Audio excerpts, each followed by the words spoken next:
Hola a todos, es para mí un placer poder compartir con ustedes esta investigación que realizamos en el Hospital Nacional acerca de nuestra experiencia durante 4 años en gastroquisis.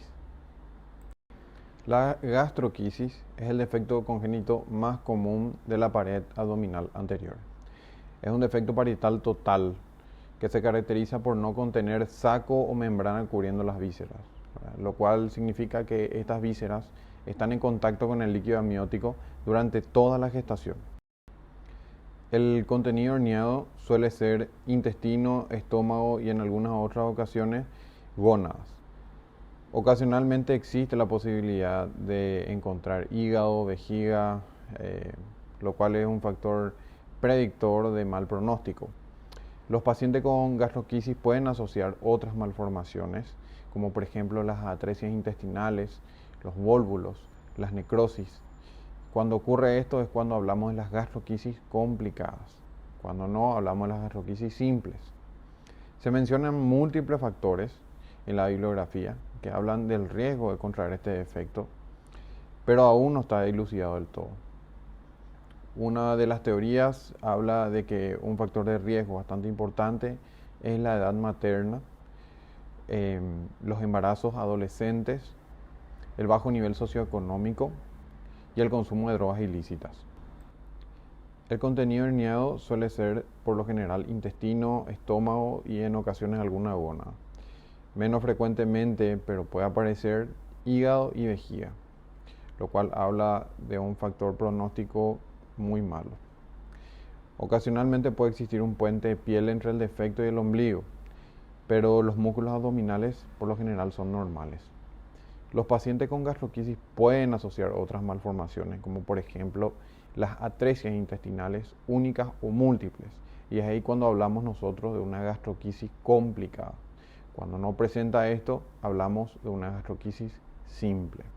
El objetivo de esta investigación es la caracterización de los pacientes con gastroquisis nacidos entre el año 2017 y 2020 en el Hospital Nacional de Itagua.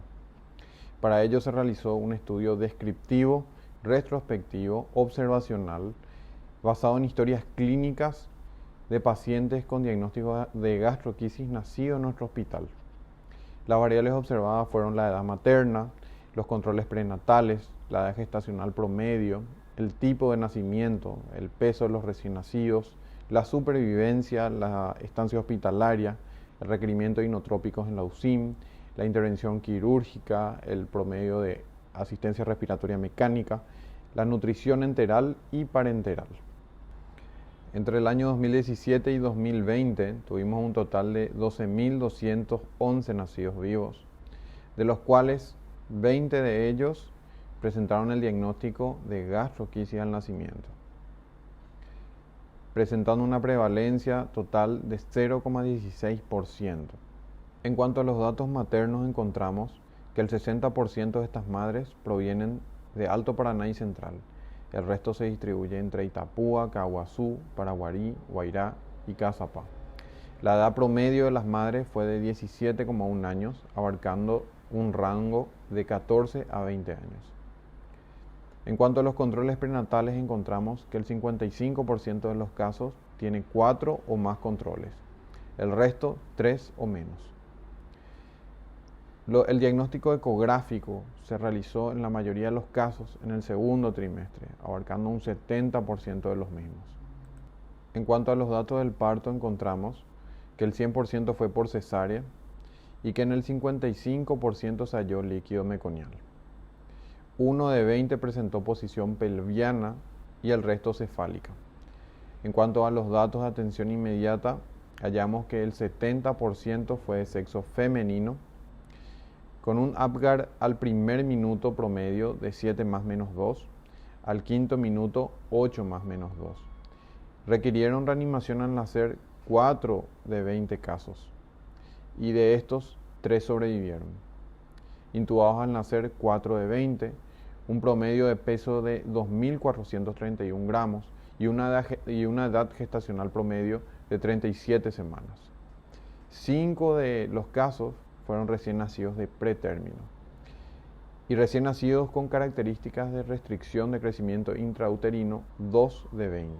De estos 20 niños estudiados, 15 de ellos recibieron intervención quirúrgica dentro de las 24 horas.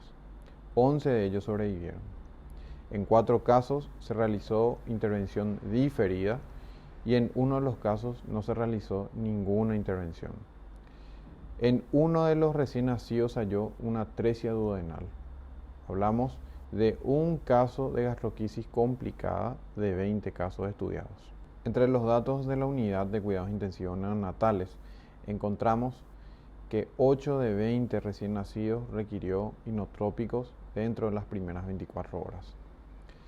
Tuvimos una duración promedio de asistencia respiratoria mecánica de 8.4 días e iniciamos la nutrición parenteral en promedio el día 1. La duración promedio de la nutrición parenteral fue de 11,5 más menos 2. El inicio de la alimentación enteral promedio fue el día 6 y la estancia hospitalaria promedio fue de 24,9 días. Cuando hablamos de mortalidad, hablamos de los 5 casos estudiados, entre los cuales se encuentran un polimal formado, 2 relacionados a shock séptico y 2 a asfixia perinatal.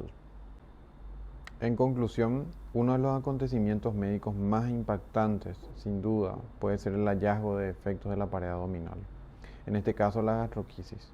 Durante mucho tiempo fue una patología bastante frustrante, con los altos índices de mortalidad que representaron. Hoy en día, gracias a la expansión de unidades de cuidados intensivos neonatales, las técnicas diagnósticas, las técnicas quirúrgicas, técnicas de tratamiento y de atención inmediata, ese número ha disminuido bastante. En una publicación brasileña se informó sobre una mortalidad que alcanzó hasta el 25%. Sin embargo, en otras publicaciones hablan de un índice de mortalidad entre el 3 al 10%. Nuestra mortalidad está dentro del rango de las regionales, alcanzando también el 25%. Y con respecto a la incidencia, se reporta, es bastante variable la incidencia, pudiendo reportarse entre 1.3 a 4.6 casos por 10.000 nacidos vivos. En nuestro caso, hay que tener en cuenta que somos un hospital de referencia, donde se concentra una gran cantidad de madres con embarazos de alto riesgo. Nosotros alcanzamos 16.3 casos por cada 10.000 nacidos vivos. La edad materna es un factor bastante importante en esta patología y muchas publicaciones hablan de ella. En nuestro caso, esta publicación encontró que nuestras madres eran todas menores de 21 años, correlacionándose con la literatura. En relación con los días de estancia hospitalaria, nuestro trabajo arroja 24.9 días en promedio, con un rango que va de 12 a 112 días de estancia, lo que concuerda también con diferentes artículos que hablan de 25 hasta 45 días, con rangos que van de 0 a 1 año. Continúa siendo controvertida la resolución del embarazo. En nuestro caso, el 100% fue por cesárea, aunque actualmente se encuentran investigaciones en curso que hablan de que no existiría diferencia en la resolución vaginal y la resolución por cesárea. En el 75% de los casos, el cierre fue primario y en el 20% fue diferido, teniendo en cuenta la aparición de otras complicaciones. El tipo de procedimiento que se realiza depende de varios factores, como el tamaño del defecto y las vísceras involucradas. Uno de los factores importantes para una buena recuperación es el inicio de la alimentación. Y en este trabajo, el inicio de la alimentación enteral fue en promedio en el 6º día. Y la alimentación completa se alcanzó en el día 18 también en promedio. Por último, las infecciones. La sepsis siempre se encuentra presente en este tipo de defectos.